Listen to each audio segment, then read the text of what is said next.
In the heart of a merciless desert, where life is a daily battle, a desolate family finds a man on the brink of death.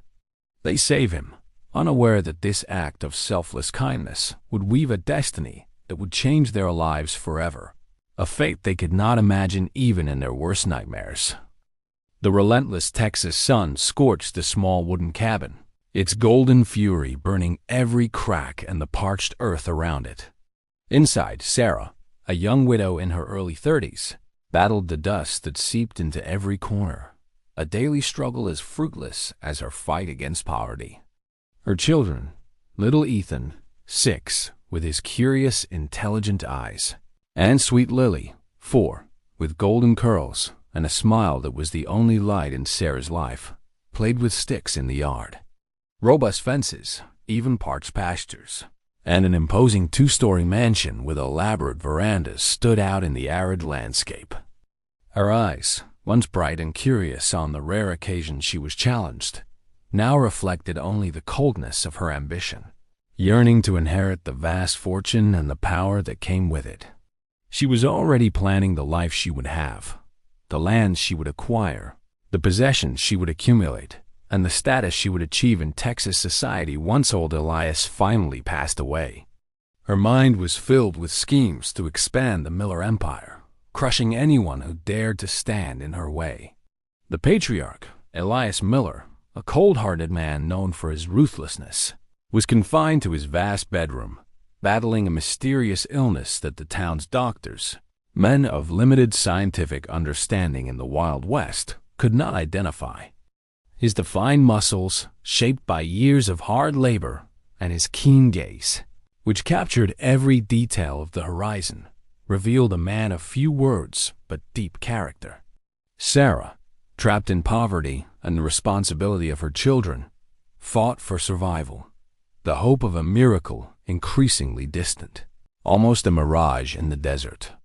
Elias Miller, on his deathbed, faced the end of a life of power and wealth, without apparent regret, only the bitterness of having to leave everything behind. Abigail, blinded by ambition, awaited her father's death with ill-disguised impatience, her mind already plotting the next steps. And Jake, the loyal cowboy, longing for freedom, felt the weight of his invisible chains, which seemed to tighten each day. The universe, however, had other plans, more intricate and cruel than anyone could foresee. An unexpected event was about to collide these worlds, uniting them by an invisible thread of hope and misfortune, weaving a tapestry of interconnected destinies where initial kindness would become a prelude to something terrible, a game of forces greater than anyone could control.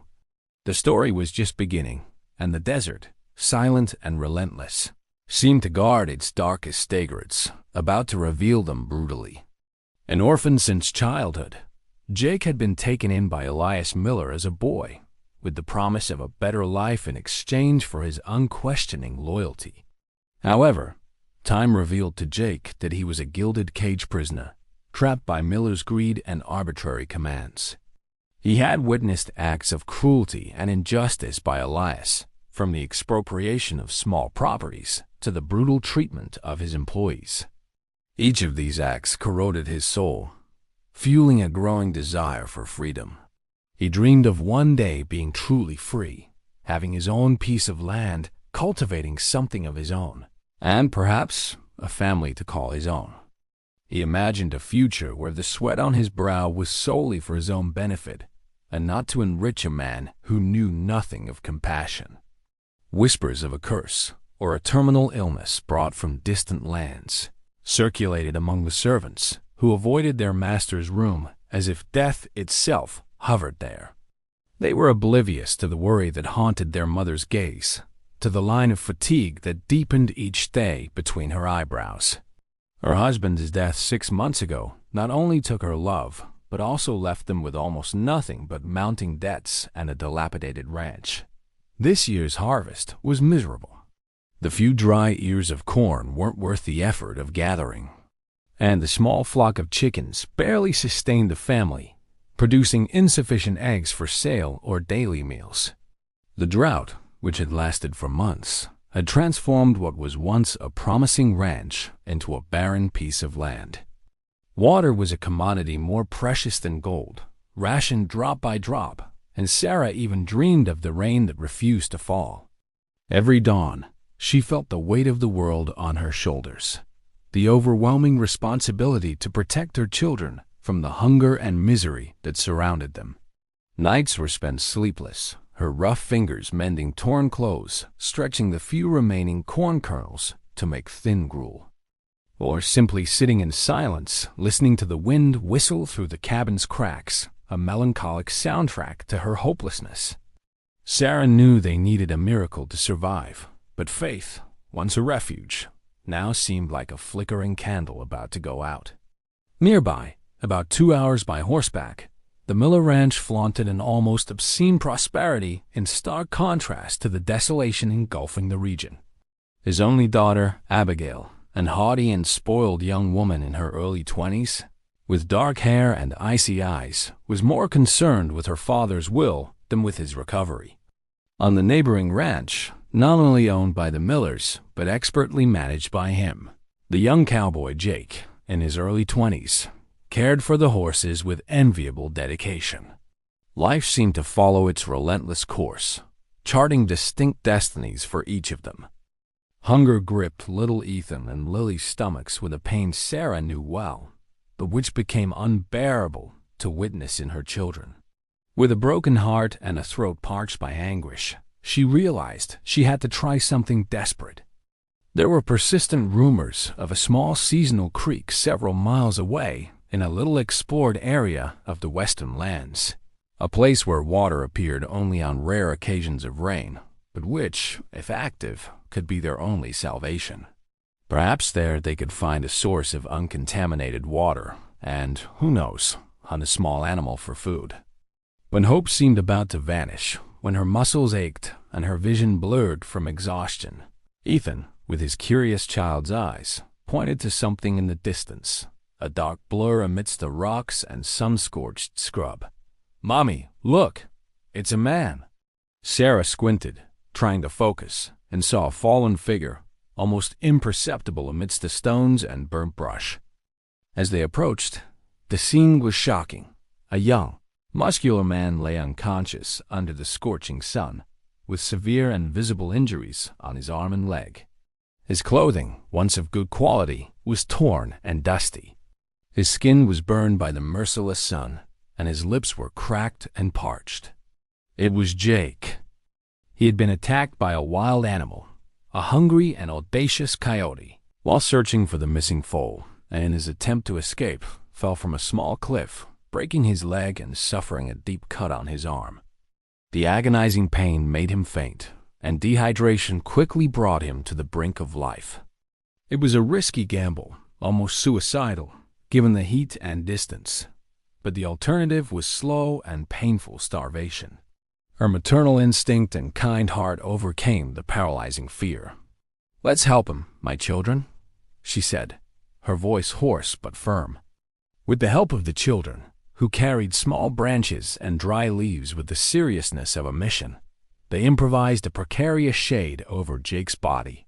Sarah used the last sips of water from her bottle to moisten Jake's lips and clean his most superficial wounds. With a carefully torn piece of her own skirt, she stanched the bleeding from his arm and tried to immobilize his broken leg with branches and vines, tying them with surprising skill. Sweat ran down Sarah's face as she worked with fierce determination, teaching her children the value of compassion, even in the deepest adversity. She had no idea who this man was or where he came from, but his suffering was palpable, and life, for Sarah, was sacred. The priority was to save him, an act of pure and selfless kindness that would seal the fate of all of them. The sun began to set on the horizon, painting the sky orange and purple, casting long shadows over the figure of the wounded cowboy, now a little more stable thanks to Sarah's care, resting on the edge of the ravine. That fortuitous encounter, in the middle of nowhere, was the first link in a chain of events that none of them could foresee, a seed of something much greater than a simple rescue. with an empty bottle hanging at her side and a makeshift net made of rags. And after many silent prayers to a God who seemed to have forgotten them, Sarah set off with her children, facing the merciless sun and the hot sand that burned her feet through the thin soles of her shoes.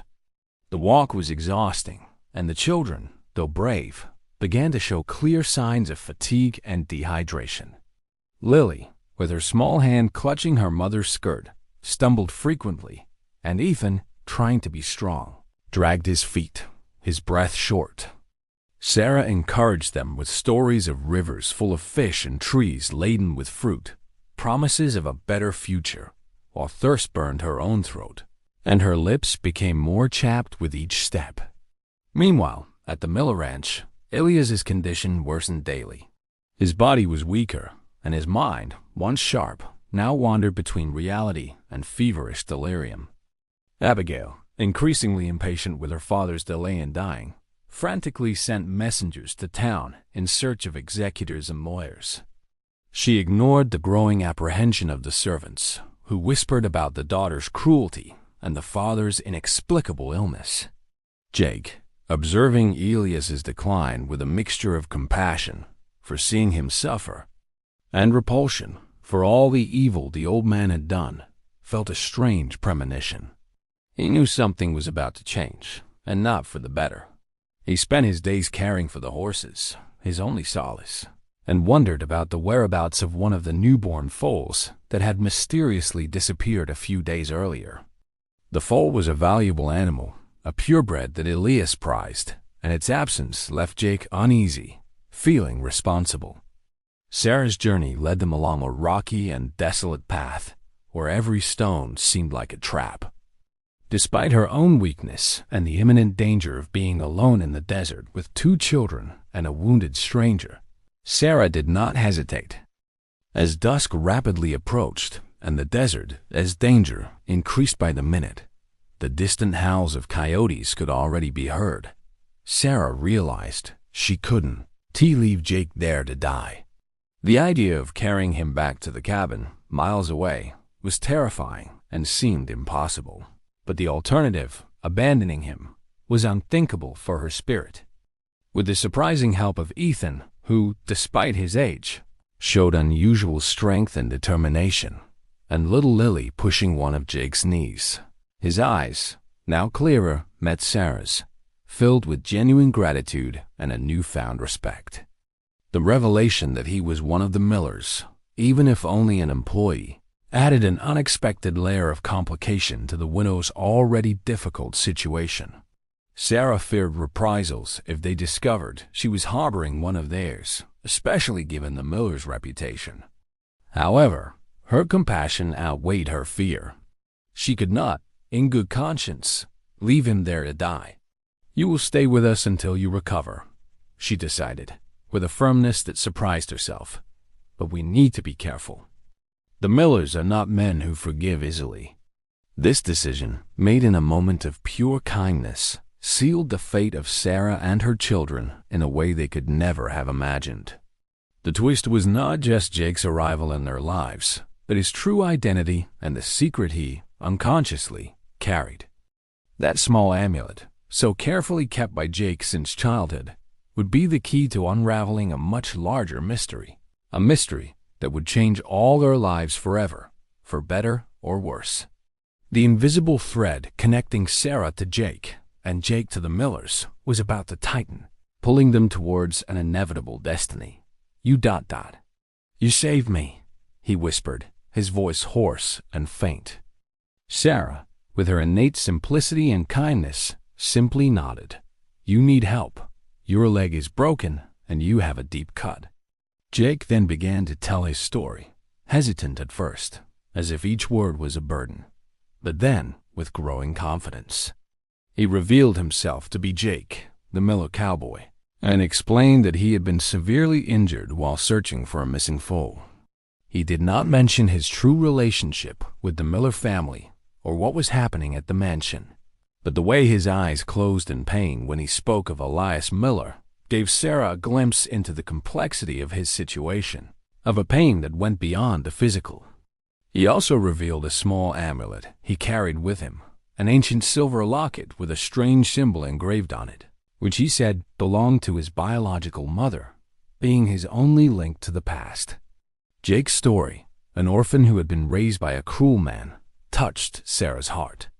She saw in him an imprisoned spirit, someone who longed for freedom and purpose, just as she longed for security and a future for her children. They managed to drag the cowboy a short distance until they found a small rock crevice, a natural refuge that offered some protection from the cold night wind and potential predators. There, Sarah lit a small fire with the twigs the children had collected, using the last matches she had in her bag. The flickering fire cast dancing shadows on the crevice walls, creating an atmosphere of intimacy and vulnerability, a small oasis of warmth amidst the desert's chill. Lily, nestled in her lap, watched the wounded man with innocent curiosity, while Ethan, beside his mother, maintained a protective stance, like a little guardian of his family. As the night wore on, Jake's fever rose, and he began to delirium. Sweat drenched his forehead, and his eyes rolled. Amidst groans and unintelligible murmurs, Sarah managed to catch a few scattered words, repeated incessantly. Miller ... will ... fold ... ranch ... inheritance. She didn't immediately grasp the full meaning, but the word Miller made her freeze. The name was synonymous with power, opulence, and, above all, cruelty in the region, and its mere mention filled her with an inexplicable apprehension. Who was this man, after all? Was he part of the feared Miller family, or just an employee?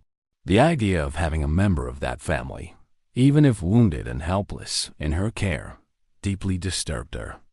For a moment, she considered the possibility of taking him back to the Miller ranch, but Jake's condition was critical, and the ranch was too far for a safe journey in his current state. Furthermore, an inner voice told her there was something more, something hidden in those murmurs, a web of secrets that fate had begun to unravel. The next morning, Jake woke up, still weak and in pain, but with his fever slightly lower. As Jake spoke, the twist solidified. Sarah, remembering the nocturnal deliriums, felt a shiver. Jake's presence in Sarah's small cabin, while bringing a breath of hope and new companionship for the children, added an unexpected complexity to the widow's already difficult life. As Sarah and her children struggled to care for his wounds, the scarcity of resources became even more pressing. The few provisions were shared with the cowboy, and worry about the future hung in the air like a dark and threatening cloud. Sarah spoke of the struggle to raise her children alone, the premature loss of her husband, and the hopelessness that sometimes assaulted her, a cold wave threatening to drown her. He knew that if he returned to the ranch, he would face Abigail's uncontrollable fury and perhaps exemplary punishment. If he remained with Sarah, he would put her and her children in imminent danger, as Abigail's foreman would not stop until they found him. The tension mounted with each passing day, and Jake's whispers in his deliriums about the will and the inheritance began to echo more clearly in Sarah's mind. She felt there was something vitally important in those words, something intrinsically connected to the powerful and feared Miller family, and that Jake, in his feverish state, was unintentionally revealing, like a secret leaking through a crack. Sarah's motivation, once merely raw survival, began to intertwine with the need to protect Jake and, perhaps, unravel the mystery behind the Miller family, a mystery that promised to be both an unexpected salvation and a relentless curse, a high-stakes game where everyone's life was at stake. Jake, in turn, revealed more details about Elias Miller's cruelty and the burden of loyalty imposed on him since childhood, a debt he felt was increasingly unsustainable. He shared details about the desperate search for the missing foal that led to his accident, and the injustice he felt at his life being tied to such a heartless and unscrupulous man. Trust grew between them, weaving a silent connection based on resilience, shared pain, and mutual respect. Jake perceived Sarah's purity, unwavering strength, and unconditional kindness, something he had rarely encountered in his life filled with calculations and self-interest. Jake's small amulet, his only tangible link to his family's past, was often handled by him during moments of reflection. And Sarah observed the gesture, curious about its deep meaning and what it represented to Jake. Sarah, with her limited knowledge but unwavering resilience, did what she could to treat Jake's broken leg and deep cut. Using medicinal herbs her grandmother had taught her to collect in the desert's few oases and makeshift bandages made from old cloths. Jake's pain was constant, and his nights were disturbed by recurring nightmares, where murmurs about Miller, inheritance, and justice became more frequent and, to Sarah, increasingly intelligible, like pieces of a dark puzzle. At the Miller Ranch, Jake's absence did not go unnoticed for long. Abigail, in her morbid obsession with her father's will and the consolidation of her power, noticed the cowboy's disappearance and took it as a personal affront, an unacceptable sign of insubordination. "Where is that ungrateful and insolent mongrel?" she shrieked at the servants, her eyes flashing with rage.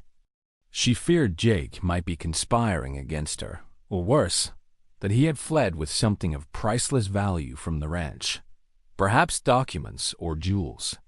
Blinded by her paranoia and greed, she sent her most brutal and loyal foreman to search for him, with instructions to bring him back, dead or alive, and to spare no effort in finding him.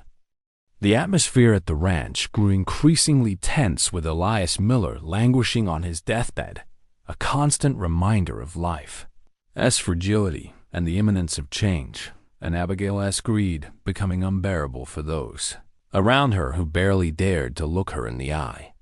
The searches were intense and relentless, but given the desert's vastness and the relentless drought, finding Jake was like looking for a needle in a haystack, a grain of sand in a sea of sand. As Jake slowly recovered, confined to Sarah's small cabin, he and the widow began to share their life stories, their fears, and their hopes. Jake's internal struggle was palpable. He felt torn between his debt of gratitude to Sarah and the fear of the consequences of being discovered by the Millers. News of Jake's recovery, though distorted and tainted with malice, began to spread, reaching Abigail's foreman through gossip and rumors. The information that the widow Sarah and her children were sheltering the missing cowboy was initially seen as a simple rescue, an isolated act of charity. However, in Abigail's already unbalanced and paranoid mind, this information quickly transformed into an elaborate conspiracy. They demanded Jake's immediate surrender, threatening the widow and her children with violence if she refused. But driven by fear for Sarah's and her children's safety, struggled to his feet, ignoring the searing pain in his leg. He knew he could no longer hide. With a determined look, he took the silver amulet that Sarah had treated with such care from his neck, and silence fell over the cabin, which had just moments before been filled with tension and threats. The widow Sarah, who had saved the man who, in fact, was the legitimate heir to the entire Miller fortune, was now in an unexpectedly powerful yet extremely dangerous position. The climax had arrived. Jake, his leg still injured but with a new strength of purpose and an aura of authority he had never possessed, faced the foreman. The one who had been a mere cowboy was now the rightful heir, and his return, combined with Elias's death, meant a war for the inheritance, a war Abigail was determined to win at all costs, even with violence.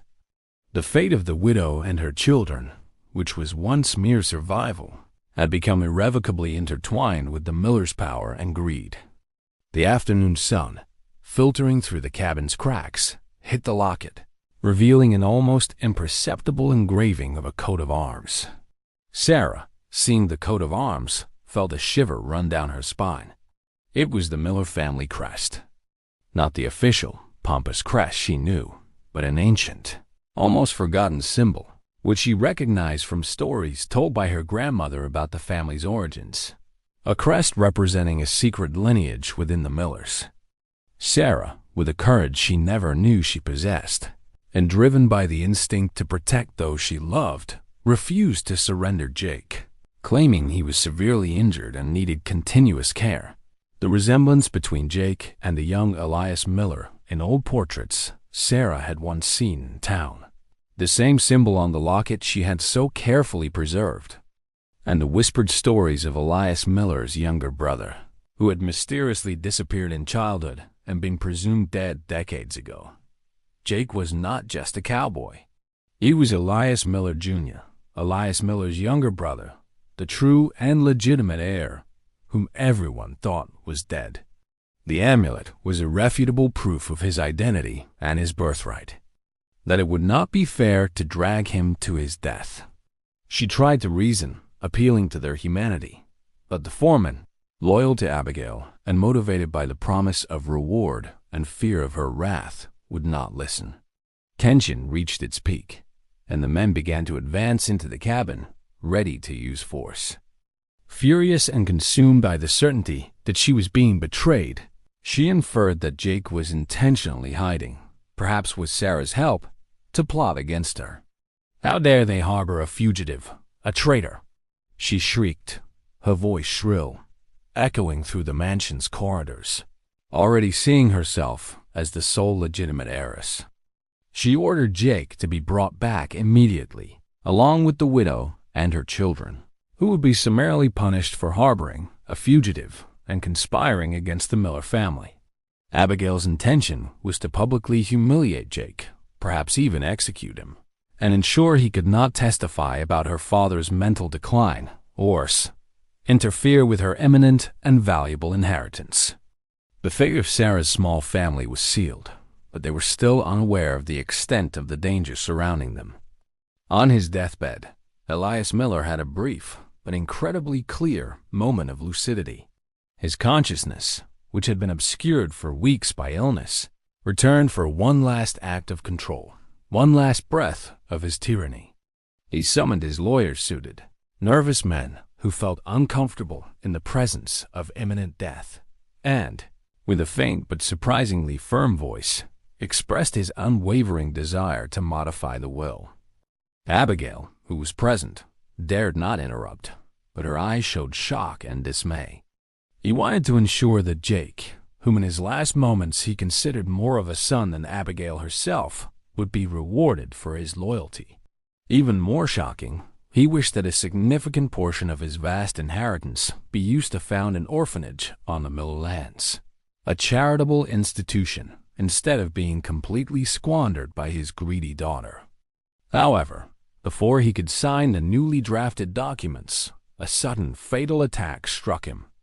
Elias Miller coughed, a final spasm, and expired, taking with him his last wish and the opportunity to partially rectify the errors of his life.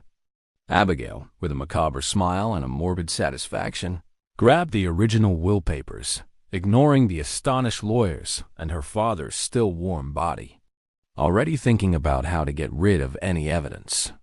Abigail's foreman, tough men loyal only to money, arrived at Sarah's cabin with restrained fury, their horses kicking up clouds of dust.